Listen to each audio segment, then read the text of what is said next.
এই মানুষগুলো আধুনিক পৃথিবীর অংশ নয়। আজও তারা কাঠের নৌকায় করে শিকার করে তিমি। ভুল হলে নিশ্চিত মৃত্যু। এরা হলো পৃথিবীর শেষ তিমি শিকারী, লামালেরা। ভাবুন তো, আপনি মাঝ সমুদ্রে, আপনার নিচে হাজার হাজার ফুট গভীর জলরাশি, আর আপনার সামনে ভেসে উঠল 50 ফুট লম্বা 50,000 কেজির এক বিশাল দানব, একটি স্পর্ম তিমি। আপনার হাতে কোনো আধুনিক বন্দুক নেই, নেই কোনো হারপুন গান, আছে শুধু একটি বাঁশের লাঠি আর তীক্ষ্ণ লোহার ফলা। আর এই দানবকে মারার জন্য আপনাকে নৌকোর উপর থেকে লাফ দিতে হবে, সোজা তিমির পিঠের উপর। এক মুহূর্তের ভুল আর মৃত্যু নিশ্চিত। হয় আপনি শিকার করবেন, নয়তো আপনি নিজেই শিকারে পরিণত হবেন। হ্যালো বন্ধুরা, আজকের ভিডিওতে আমরা যাব ইন্দোনেশিয়ার সুদূর এক দ্বীপে, যেখানে আজও মানুষ আদিম যুগের মতো তিমি শিকার করে। কিন্তু কেন আধুনিক যুগে এসেও তারা জীবনের ঝুঁকি নিয়েই কাজ করছে? এটা কি শুধুই ঐতিহ্য, নাকি পেটের ক্ষুধা? স্বাগতম মহাবিশ্বের ডায়েরিতে।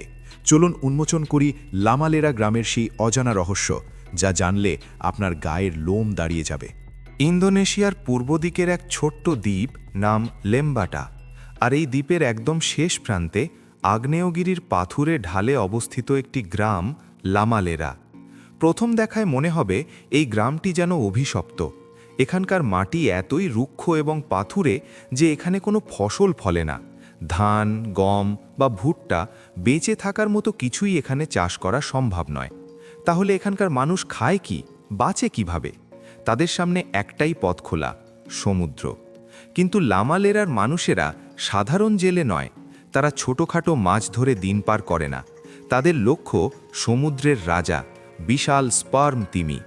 প্রায় 500 বছর ধরে প্রজন্ম থেকে প্রজন্মে এই গ্রামের মানুষরা তাদের অস্তিত্ব টিকিয়ে রেখেছে তিমি শিকার করে।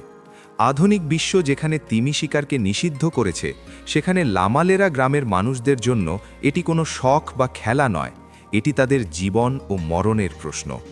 লামালেরার শিকারীরা যে নৌকায় চড়ে শিকারে যায়, তাকে স্থানীয় ভাষায় বলা হয় পেলেডাং। এই নৌকাগুলো তৈরি করাও এক বিশাল রহস্য।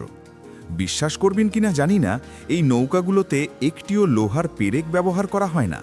সম্পূর্ণ নৌকাটি তৈরি হয় কাঠ এবং কাঠের তৈরি পিন দিয়ে।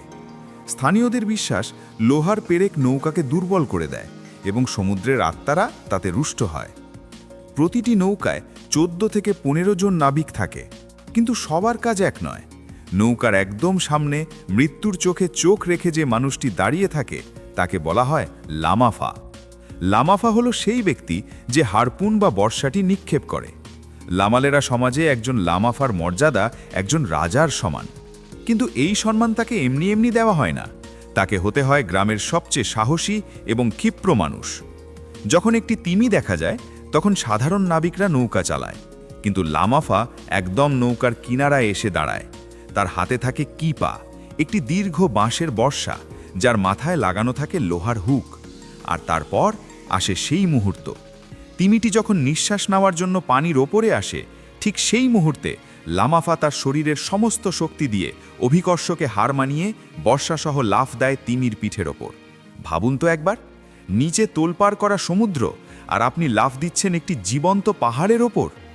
বর্ষা বিঁধলেই কাজ শেষ হয়ে যায় না, বরং আসল যুদ্ধ তখন শুরু হয়। আহত তিমিটি যখন যন্ত্রণায় লেজ ঝাপটাতে শুরু করে, তখন তার একটি আঘাতেই পুরো নৌকাটি চূর্ণ বিচূর্ণ হয়ে যেতে পারে। একে বলা হয় ন্যানটাকেট স্লে রাইড, অর্থাৎ তিমিটি যখন নৌকাটিকে টেনে নিয়ে গভীর সমুদ্রের দিকে ছুটতে থাকে। অনেক সময় এই ধস্তাধস্তিতে শিকারীরা নিজেরাই শিকারে পরিণত হয়। তিমির লেজের বাড়ি খেয়ে কত লামাফা যে সমুদ্রে হারিয়ে গেছে তার কোনো হিসেব নেই। তবুও তারা থামে না, কারণ তারা খালি হাতে ফিরে গেলে গ্রামের শত শত মানুষ না খেয়ে থাকবে। সাধারণত একটি স্পার্ম তিমি শিকার করতে 4 থেকে 5 ঘন্টা, এমনকি সারা দিনও লেগে যেতে পারে। যখন তিমিটি মারা যায়, তখন শুরু হয় আরেক কঠিন কাজ, সেই বিশাল দেহটিকে টেনে গ্রামে নিয়ে আসা। একটি স্পার্ম তিমি মানে হলো গ্রামের জন্য কয়েক মাসের খাবার নিশ্চিত হওয়া।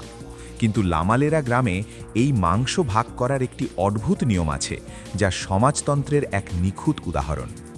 সবার আগে মাংসের সেরা অংশটি পায় সেই লামাফা যে নিজের জীবন বাজি রেখে লাফ দিয়েছিল। এরপর পায় নৌকার কারিগর, তারপর নাবিকরা, এমনকি গ্রামের বিধবা এবং এতিম বাচ্চারা, যাদের কেউ নেই, তাদের জন্যেও মাংসের একটি ভাগ বরাদ্দ কাকে, কেউ এখানে অভুক্ত থাকে না। মজার ব্যাপার হলো তারা এই তিমি শিকার করে টাকা জমানোর জন্য নয়, তারা বার্টার সিস্টেম বা বিনিময় প্রথা মেনে চলে। সমুদ্রের পাড়ের মানুষরা তিমির মাংস ও তেল নিয়ে পাহাড়ে যায়, আর পাহাড়ের কৃষকদের কাছ থেকে সেই মাংসের বিনিময়ে ভুট্টা, চাল বা সবজি নিয়ে আসে। এখানে টাকার কোনো লেনদেন নেই, আছে শুধু বেঁচে থাকার আদান প্রদান। কিন্তু বন্ধুরা, মুদ্রার উল্টো পিঠও আছে। বিশ্বজুড়ে স্পম তিমি একটি বিপন্ন প্রজাতি, ভালনারেবল স্পিসিস।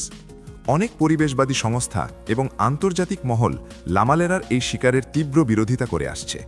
তাদের মতে এটি নিষ্ঠুর এবং প্রকৃতির ভারসাম্য নষ্ট করছে।